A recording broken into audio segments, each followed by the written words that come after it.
Chapter 10. As Hayley and Max raced toward North Campus, Max couldn't keep his eyes off the spectacle that erupted behind him. "Come on, we gotta get out of here. Looking back isn't helping," Hayley shouted at him. Max snapped back into reality and kept pace with her. He took those last few moments as they passed the river's fountain to take a mental picture.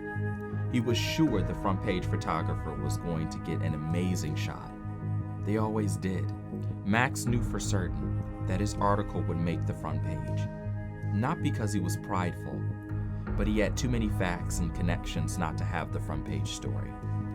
And it frightened him. He had flown under the radar for the most part, but now he was about to take center stage. And worst of all, the most powerful group in the student body would be his new enemy. "Let's camp out at my room until campus clears.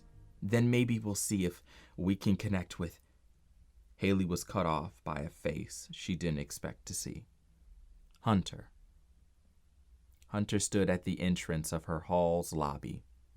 He was dressed in the infamous maroon blazer, and the light from the street lamp made his suit glimmer, like blood glistening in the distance. Max and Hayley ran over to him, and he couldn't help but smile. He needed to see their faces before the long, grueling day ahead of him. "I'm in full battle gear, guys. What do you think?" Hunter said. Max could see the tiredness in his eyes. Max and Hayley embraced him tightly. Hunter closed his eyes and gave in to the fear. "Guys, I'm scared." Max looked up at him and said, "It's tonight, isn't it?" Hunter nodded and opened the door to the hall. "I gotta show you both something." Hunter motioned for the both of them to walk in. Max and Hayley exchanged looks of confusion. Hunter walked in behind them and made his way over to the newly refilled Winchester Journal rack in the lobby. He pulled off the top copy of the newspaper and handed it to Max. Hayley leaned in, and they both looked in awe at something they saw coming, but didn't realize what happened so soon. Hunter's headshot was placed front and center, next to Parker, with the front page Saturday edition hailing them as the new men of the Omega Psi Beta brotherhood. Max looked up at Hunter. Hunter smiled and said, "To think, this week they're celebrating me for becoming a brother. And Monday, your words will be in the same spot, telling the campus all the reasons I shouldn't have." Max made a slight attempt at a smile and said, "I have to be chosen first." "You will be. They'd be insane not to put you on the front page." "Maybe we should talk in my room. I think we need to figure out how to keep you guys safe during all this," Hayley said. Chad sat at the edge of his bed and tried to make sense of what had just occurred at the center of campus. He picked up his phone and saw multiple texts from the brotherhood inquiring about what they should do. He tried to not let the situation overwhelm him, but his father, Philip, had entrusted him with keeping the fraternity above water until the case settled. The fraternity went from being celebrated to demonized all in a couple of days, and he couldn't seem to make sense of how to put out all the fires, so he chose to take on one at a time. Chad got up and walked down the hall to Eric's room. "Hey, we need to talk." Eric sat up and motioned to a chair for Chad to sit in, and took out a notebook and pen. He was accustomed to Chad pouring out his ideas, so he always stayed prepared. Chad sat down and began to explain his plan. "Okay, so this morning was not exactly how we thought the reveal day would go, so we've got some damage control to do." "What do you have in mind?" Eric asked. "Let's make an apology on the org's Twitter and any other social media accounts we have. Let's have Connor and whoever the social media guy is drafted, Chad said. That would be Todd, I believe, Eric replied. Yeah, him. The celebration is still a go, but let's have the pledges serve as security and servers, Chad said. You don't think that'll feel embarrassing to them? Serving the new members that were once in their pledge class? Eric said with a concerned look. They want to convince us they have what it takes, right? Chad asked. Yeah, Eric replied. Then they need to humble themselves, Chad said. Eric nodded and kept taking notes. I saw that Hunter put his friends Max and Hayley on the list of guests he wants to bring, Chad said.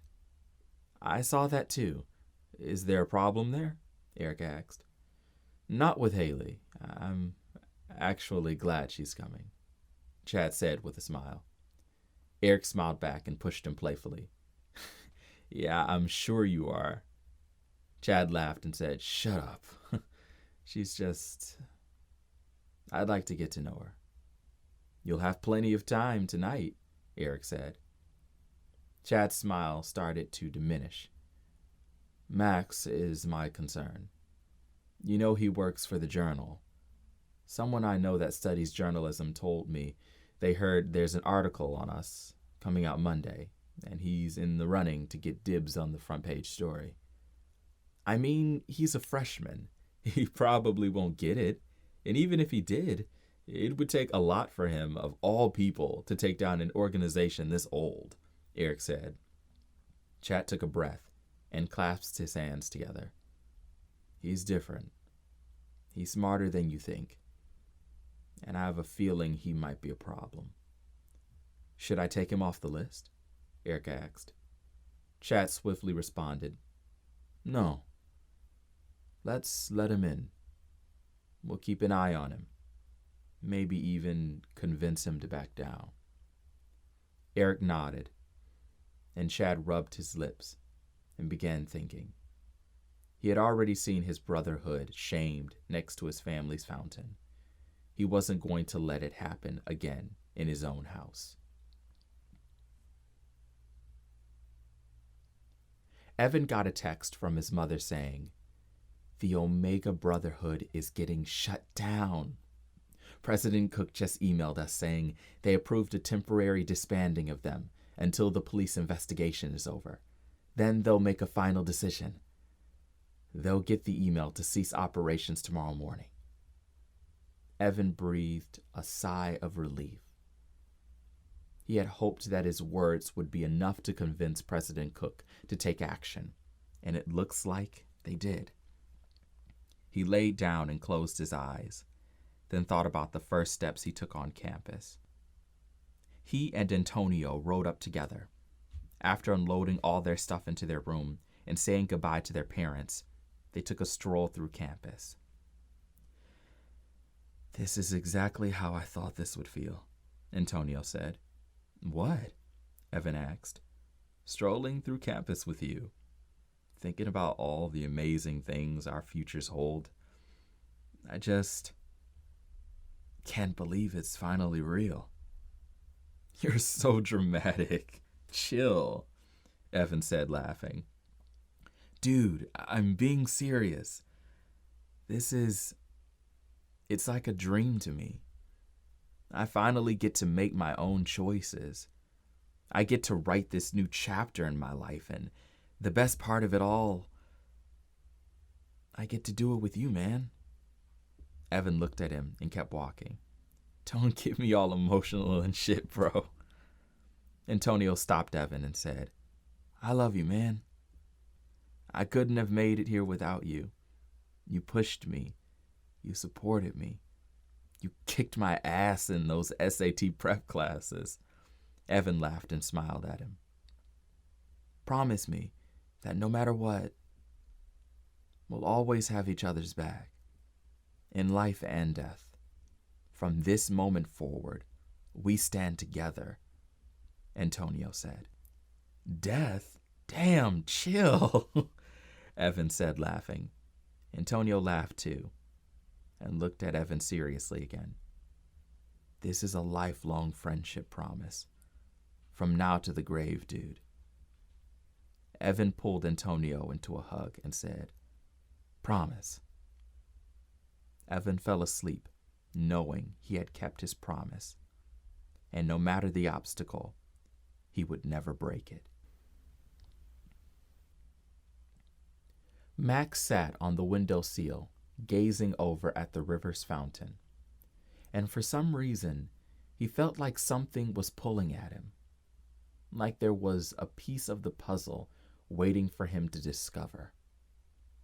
He had spent the night thinking about the Omega Oath and felt like there was something in it that connected to so much more. To the farthest edges of our hallowed ground, we plant the seed for the wise to find. Brothers branded on bended knee, we are one today into infinity. Max couldn't make sense of what the oath really meant. He also found it peculiar that Kennedy's article disappeared. He scoured the internet and the journal's database. It was as if the article didn't exist. Hunter, there's something about that oath that keeps bothering me, Max said. It points to something, doesn't it? Hunter asked. Or somewhere? Hayley chimed in. Max leapt from the windowsill. I've been obsessing over this. A pledge dropped out after trying to reveal something. Something that the Omegas wanted to keep so secret that they started handing out NDAs. What if... Max's expression revealed that his mind was on overdrive. What if there's more to the story? A reason why Kennedy's article disappeared. A light bulb went off in Max's head. What if the Omega symbol is the key? What if it's like a compass? Like, wait a minute. Secrets are hidden in plain sight, Max shouted. Huh? Hayley said. He's talking about... Hunter got cut off by Max, who grabbed a sheet of paper, yelling, Sam Kennedy! Sam Kennedy said in his document that the truth was laid beneath the soil. Only the wise could find it. He also wrote in his recent book that secrets are hidden in plain sight. Max walked over to Hayley's desk and said, Do you still have that map of campus they gave us at orientation? I think so. It might be over here. Hayley walked over to her nightstand and took the map out. Here it is. What are you trying to do? Is there something I'm missing? Hayley said as she handed Max the map. Your tracing box too, please, Max said in a rush. Hayley gave Max a confused look and reached behind her desk and pulled out the light box and sat it in front of him. Max took the sheet of paper he grabbed and placed Hayley's map under it. Show me your arm, he said, looking at Hunter. Hunter took off his blazer and unbuttoned his shirt to reveal the healing wound on his arm, bearing the Omega symbol. Hunter leaned over so Max could see. Max began drawing the infinity symbol on the sheet of paper with the cross through it. He included the compass points from the Kennedy document and placed north, south, east, and west at the 4 points. Max reviewed his drawing and turned on Hayley's light box. To the farthest edges of our hallowed grounds, we plant the seed for the wise to find, Max whispered. He lifted both sheets of paper. Brothers branded on bended knee, we are one today into infinity. Max placed the 2 sheets of paper, one in front of the other, on top of the LED light box, and the map illuminated from behind the drawing like a shadow. The 4 points of the cross all landed perfectly on 4 distinct points on campus. East, at the University Museum. South, at Troutfisher Hall, west at Cambridge Woods, and finally north at the Omega House. The center of the infinity symbol looped through the river's fountain at the center of campus. "Oh my God," Hayley said, placing her hand over her mouth. Hunter leaned in and stared at the image in complete shock. "What if something's hidden at these points? The seed, or maybe there's some deeper meaning behind them. We have to find out more." "You have direct access to one of them," Max said to Hunter. "We all do, actually," Hunter said.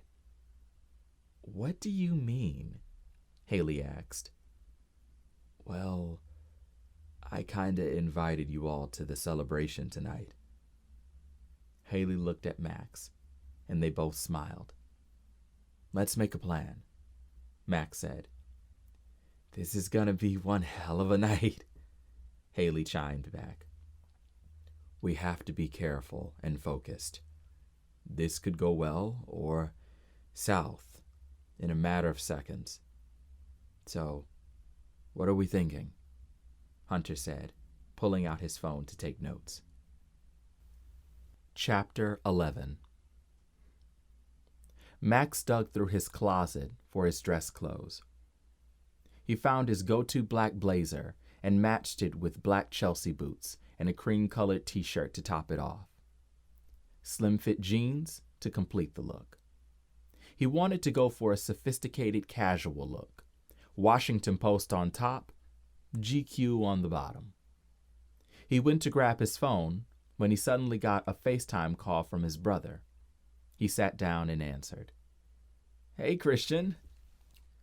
"What's up? Wait, why are you all dressed up?" "I'm going to an Omega party. Sort of." Christian's face scrunched up. "You think that's a good idea, little bro?" "Hunter invited me. He was accepted into the brotherhood. He thought it might help if I got an inside look," Max said. "I agree, but I don't know, man. You're treading on murky water. Those boys are nothing but trouble for folks like us. I know you want to write a fire article, but..." Christian took a deep breath and scratched his head. "You gotta trust that I can do this. This is what I was born to do. This won't be the last time I have to walk into some murky water. There will be other projects that'll put me in a dangerous environment. But I have friends going with me." "Max, I hate to say it, but Hunter might not be the one to rely on." Max lifted his eyebrow and pulled the camera closer to his face. "What do you mean?" I mean, he's a rich white boy who just joined the most powerful org on campus. He's a good kid, but when the going gets tough, he may change on you." "Christian, Hunter isn't like that. You know that." "I'm just saying, bro. I love Hunter, but watch your back. You know what happened to me. Those cats are gonna see you as a real threat. They'll do anything to stop you, even if that means calling you a nigger to get your attention." Max's head shot up. "They'll bait you, but you can't let them reel you in. You got too much to lose." Max nodded his head. He realized that even though Christian's words stung, he was telling the truth. He just didn't want to believe Hunter would do that. "You know I had to be the dream killer. I do it 'cause I love you. I do it so they won't kill your dreams." Max looked down and nodded his head again. "You look fly, though." "They might be mad just 'cause of the drip you got on." Max leaned up and as much as he tried to fight it, he smiled. Christian was real with him, and he always had a way of lifting his brother up in the end. He always said, "I have to be real with you before the world hurts you more." Christian smiled at Max. "You look like me my freshman year. I swear, when Mom had you, God pressed Control-C, Control-V. Just stole my face." Max laughed. Christian smiled, shook his head, and sang, "Young black boys make the world go round, it's true." Max smiled and chimed in, "Black boys like me and you." "Hey, you still remember it?" Christian's smile grew wide. They both laughed. "Be safe, little bro. Keep your eyes open and your mind sharp. Don't let them see you sweat." Max smiled. "Thanks, big bro. Always, little bro."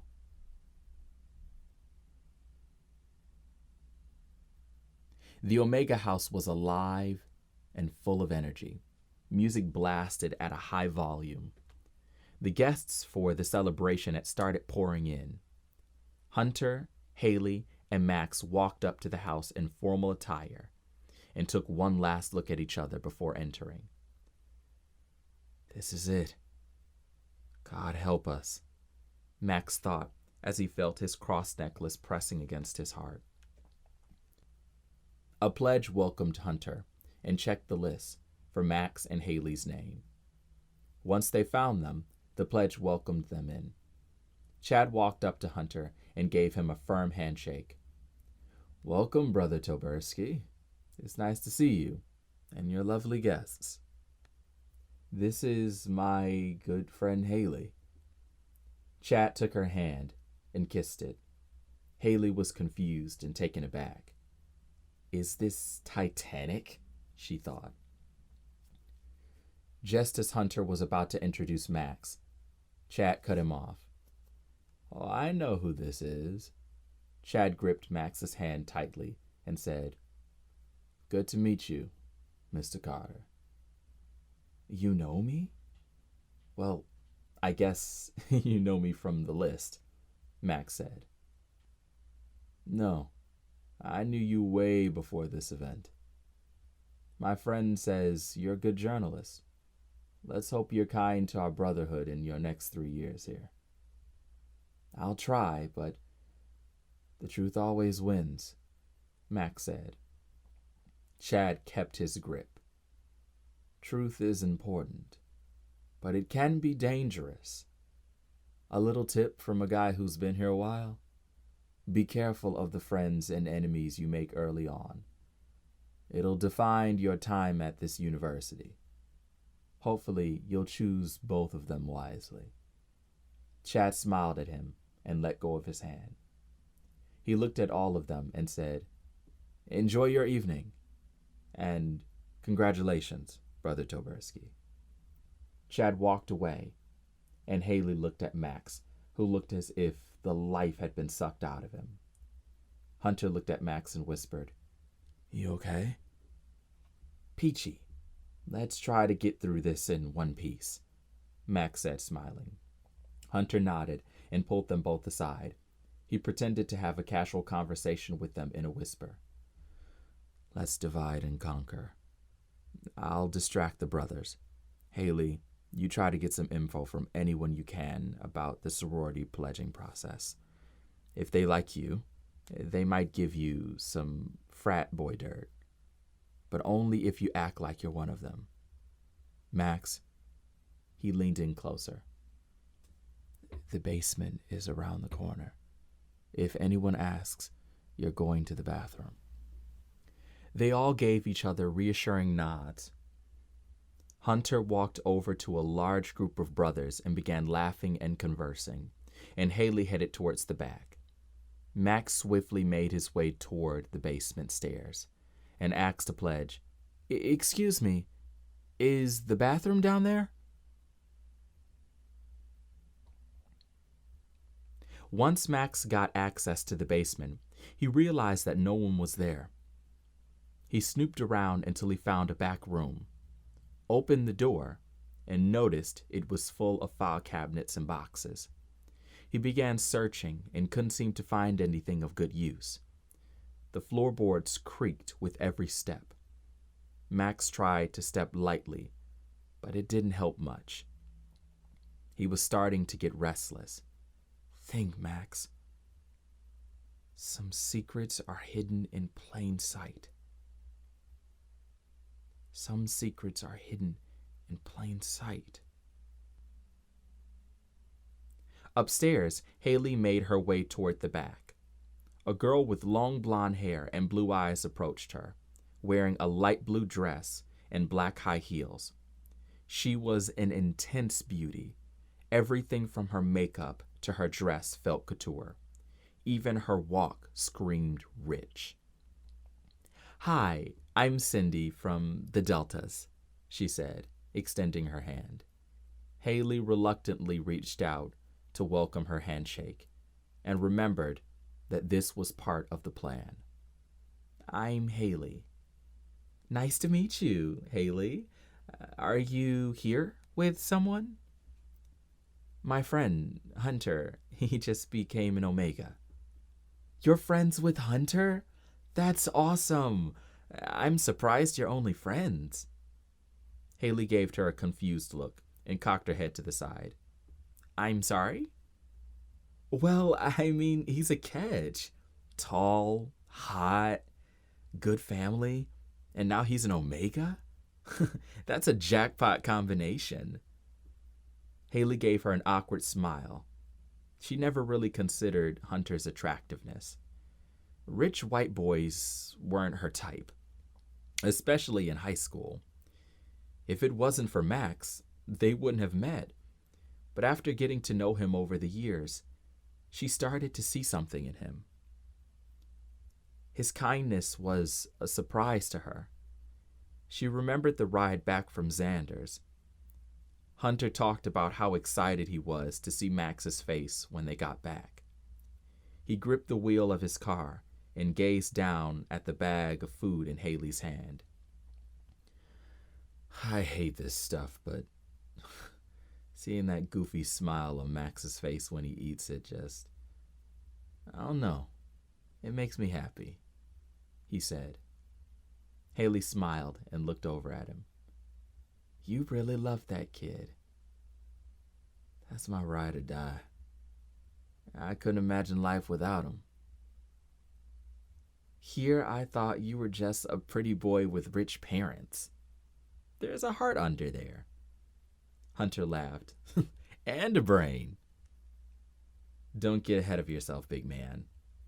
Hunter snorted, laughing, and Hayley took in his glowing smile. He glanced over at her, and they held eye contact longer than usual. Hunter focused back on the road, and Hayley glanced out at campus emerging in the distance. She looked out the side of her eye and still saw a smirk on his face. There's something different about this one. Something good. She snapped back into reality and gazed over at Hunter across the room. He smiled back, and she reciprocated. He's a keeper. Don't lose him, because in a couple of days, he'll be off the market, no doubt, Cindy said. Huh? Hayley turned to the girl with a dazed and confused expression. Trying to recruit another Delta, Cindy? A familiar voice said from behind Hayley. Hayley turned around and saw Chad smiling. I just wanted to get away from the noise for a second, Hayley responded. Not a party person? Chad said. Well, no, Hayley said, smiling. Just smile and wave, sis. Just smile and wave until he breaks, she thought. If you ever consider joining the Greek community, talk to me, Cindy said. Just knock at the Delta door. We're all about diversity. Hayley gave her an awkward smile. That's a lie. I'll give it some thought. Thanks, Hayley said, shaking Cindy's hand. Cindy walked back into the party, and Hayley turned toward Chad. I'm not really much of a party guy either, Chad said. A frat boy? I wouldn't believe that 1 second, Hayley chimed back. Brotherhood.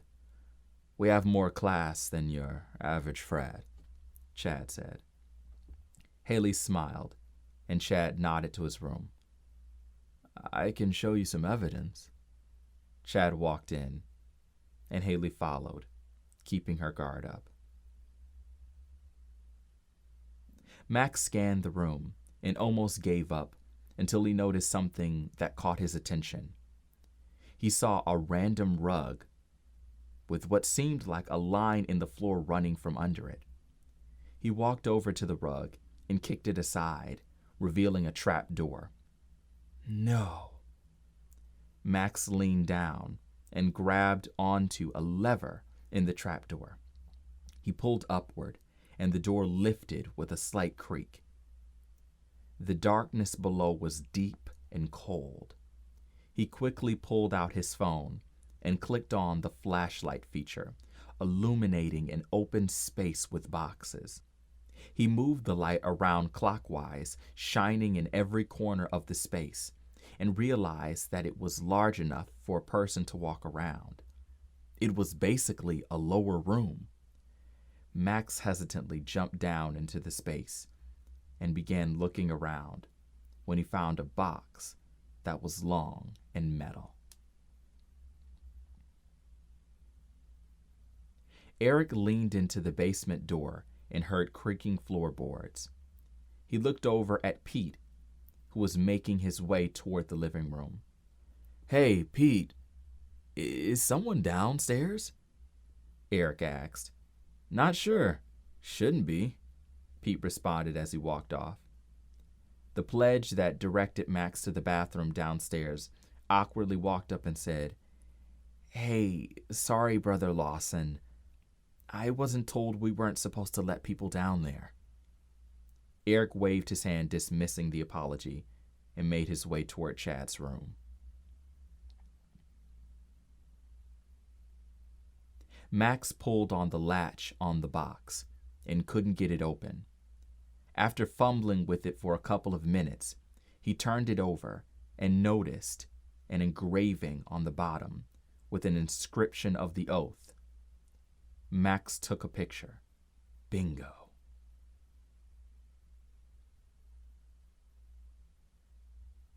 Chad showed Hayley pictures of his father and grandfather in front of the Omega house. Our legacy goes back years. As you can see, they're all wearing the maroon blazer.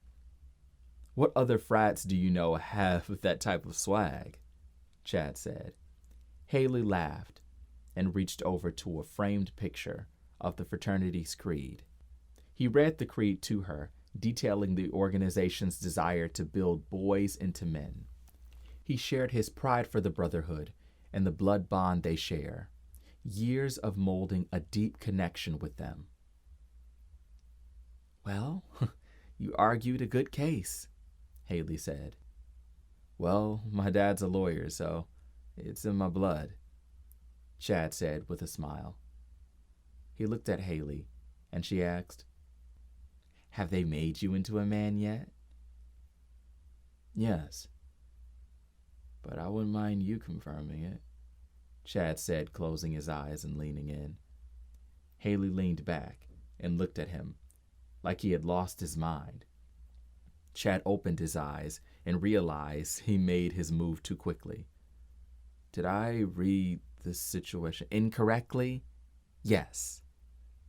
Enlighten me on what you would have expected, Chad said. Show me how a man leads. What have you done to lead the organization? You're not what I expected, Chad said. Hayley cocked her head to the side and smiled. What? 'Cause I don't fall over you like some of these other girls? You're attractive, sure. I'll give you that. but you'll have to do way more than show me some pictures and talk to me nice for me to be anywhere near interested in you. Chad looked down, bit his bottom lip, and looked back at Hayley. Why did you follow me back here? Maybe it's because I wanted to see the big bad Chad in action. You know, girls would bend over backwards to get a chance to be in my shoes right now. And I can't seem to figure out why. I guess once you meet the wizard behind the curtain, you see right through him. You don't know me, Chad said, getting up. I know you very well, Chad Rivers. You fight hard for what you want, and you'll do whatever it takes to succeed. I admire that about you. You don't try to be a sheep. You just aim straight for wolf. I think you should leave, Chad said, eyeing the door. Eric ran up and awkwardly said, Hey, we have a situation. I'd rather you handle it. Chad looked at Hayley and said, I'll be right back. I thought I was being invited to leave, Hayley chimed back. Actually, you know what? We're not finished here, Chad said, storming off.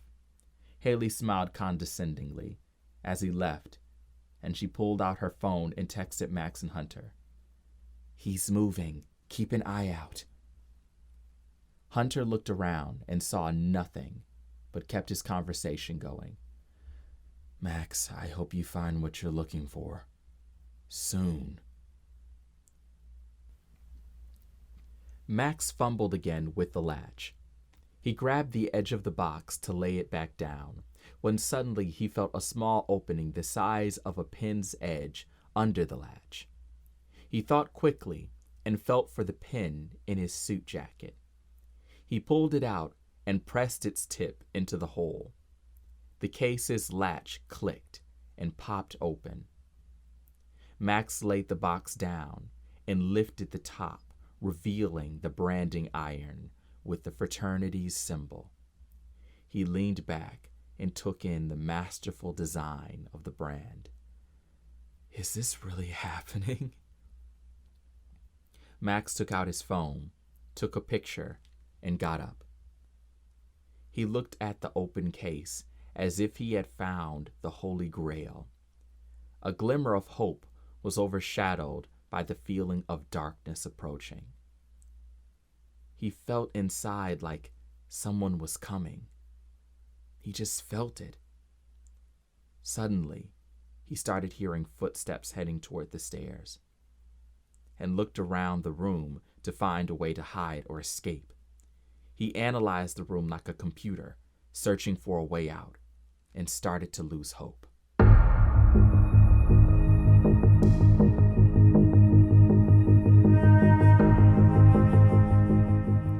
This is HAZE, Book 1, an audiobook fiction podcast in 6 parts, written and narrated by me, Darius Buckley. For more information about HAZE, visit DariusStorylab.com/HAZE.